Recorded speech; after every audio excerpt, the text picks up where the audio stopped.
ವಿಟ್ಲದ ಶ್ರೀ ನಾಗ ಸಾನ್ನಿಧ್ಯ ಪಾರ್ಥಂಪಾಡಿ ಜಟಾಧಾರಿ ದೈವಸ್ಥಾನ ಮತ್ತು ಶ್ರೀ ರಾಜನ್ ದೈವಗುಳಿಗ ಸಾನ್ನಿಧ್ಯದಲ್ಲಿ ಲೋಕ ಕಲ್ಯಾಣಾರ್ಥವಾಗಿ ಪ್ರಾರ್ಥಿಸಿಕೊಂಡು ಹರಕೆಯ ನಾಗತಂಬೀಲ ಜಟಾಧಾರಿ ಮೈಮೆ ಹಾಗೂ ಗುಳಿಗ ದೈವದ ಕೋಲವು ಏಪ್ರಿಲ್ 7ರಂದು ನಡೆಯಲಿದೆ ಎಂದು ಅಧ್ಯಕ್ಷ ವಿಟ್ಲ ಅರಮನೆಯ ಕೃಷ್ಣಯ್ಯ ಕೆ ತಿಳಿಸಿದರು.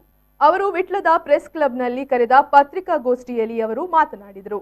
ಆ ದಿನ ಬೆಳಿಗ್ಗೆ ಪ್ರಾರ್ಥನೆ, ಸ್ಥಳ ಶುದ್ಧಿ, ಪಂಚಗವ್ಯ, ಪುಣ್ಯಾಹ, ಶ್ರೀ ಮಹಾಗಣಪತಿ ಹೋಮ, ನಾಗದೇವರಿಗೆ ತಂಬಿಲ ಸೇವೆ ನಡೆಯಲಿದೆ.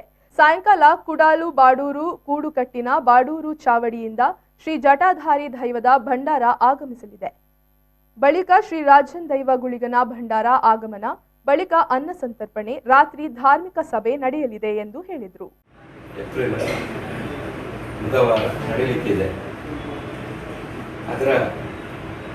ಅದು ನಮ್ಮ ಹಿಂದಿನ ಇದರಲ್ಲಿ ಕೊರೋನಾ ಸಂದರ್ಭ ನಾವೆಲ್ಲರೂ ಭಕ್ತಾದಿಗಳು ದೈವದ ಎದುರು ಮಾಡಿಕೊಂಡ ಪ್ರಾರ್ಥನೆಯ ಪ್ರಕಾರ ನಾವು 7ನೇ ತಾರೀಕು ಜಟಾಧಾರಿ ಮಹಿಮೆ ನಡೆಯಲಿಕ್ಕುಂಟು.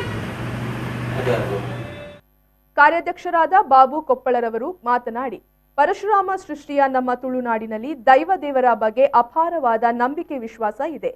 157 ವರ್ಷಗಳ ಹಿಂದೆ ನಿಂತಹ ಜಟಾಧಾರಿ ಮಹಿಮೆಯನ್ನು 2 ವರ್ಷಗಳಿಂದ ನಾವು ಆರಾಧಿಸುತ್ತಾ ಬಂದಿದ್ದೇವೆ.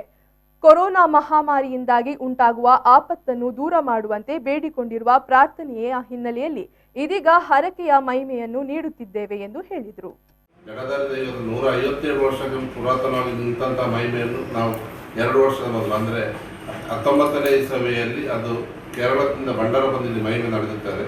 ಅದೇ ರೀತಿ ನಾವು ಕಳೆದ ಸಲ ಮೇಯಲ್ಲಿ ನಾವು ಯಾವುದೇ ದಿಕ್ಕು ತೋಚದೆ ಮನೆಯೊಳಗೆ ಬಂದಿಯಾಗಿರುವಾಗ ಸರ್ವರು ಬಂದಿಯಾಗಿರುವ ರೀತಿಯಲ್ಲಿ ನಾವು ಅರಮನೆಯವರನ್ನು ಎದುರಿಸಿಕೊಂಡು ಪುರೋಹಿತರ ಮುಖಾಂತರ ಪ್ರಾರ್ಥಿಸಿಕೊಂಡಿದ್ದೆವು. ನಾವು ಈಗ ಇದು ಕೊರೋನಾ ನಮ್ಮ ಊರಿಗೆ, ನಮ್ಮ ಸೀಮೆಗೆ ಯಾವುದೇ ತೊಂದರೆ ಮಾಡದಿದ್ದಲ್ಲಿ ನಾವು ಜಟಾಧಾರಿ ದೈವಕ್ಕೆ ಮಹಿಮೆಯನ್ನು ನೆಕ್ಸ್ಟ್ ಮುಂದಿನ ವರ್ಷ ಕೊಡ್ತೇವೆ ಅಂತ ಬೇಡಿಕೊಂಡಿದ್ದೆವು. ಅದೇ ರೀತಿ ನಮ್ಮ ಊರಲ್ಲಿ ಹೆಚ್ಚಿನ ಅಂತ ಅನಾಹುತ ಆಗಲಿಲ್ಲ ಅಂತ ನಂಬಿಕೆ. ಹಾಗೆ ಈ ಸಲ ಇದು ವಾಪಸ್ ಈ ರೀತಿ ಆಗ್ತದೆ ಯಾರು ನಡೆಸಲಿಕ್ಕಿಲ್ಲ. ಆದರೆ ಈಗ ವಾಪಸ್ ಕೊರೋನಾದ ಜೋರು ಭೀತಿ ಉಂಟು. ಆದರೆ ಆ ಭೀತಿಯನ್ನು ಮನಸ್ಸಲ್ಲಿ ಇದ್ದುಕೊಂಡು ನಾವು ಬಾರಿ ಸರ್ಕಾರದ ಏನು ನಿಯಮಗಳುಂಟ ಆ ನಿಯಮಗಳ ಅಡಿಯಲ್ಲಿ ನಾವು ಆ ನಿಯಮಗಳನ್ನು ನಾವು ಪಾಲಿಸಿಕೊಂಡು.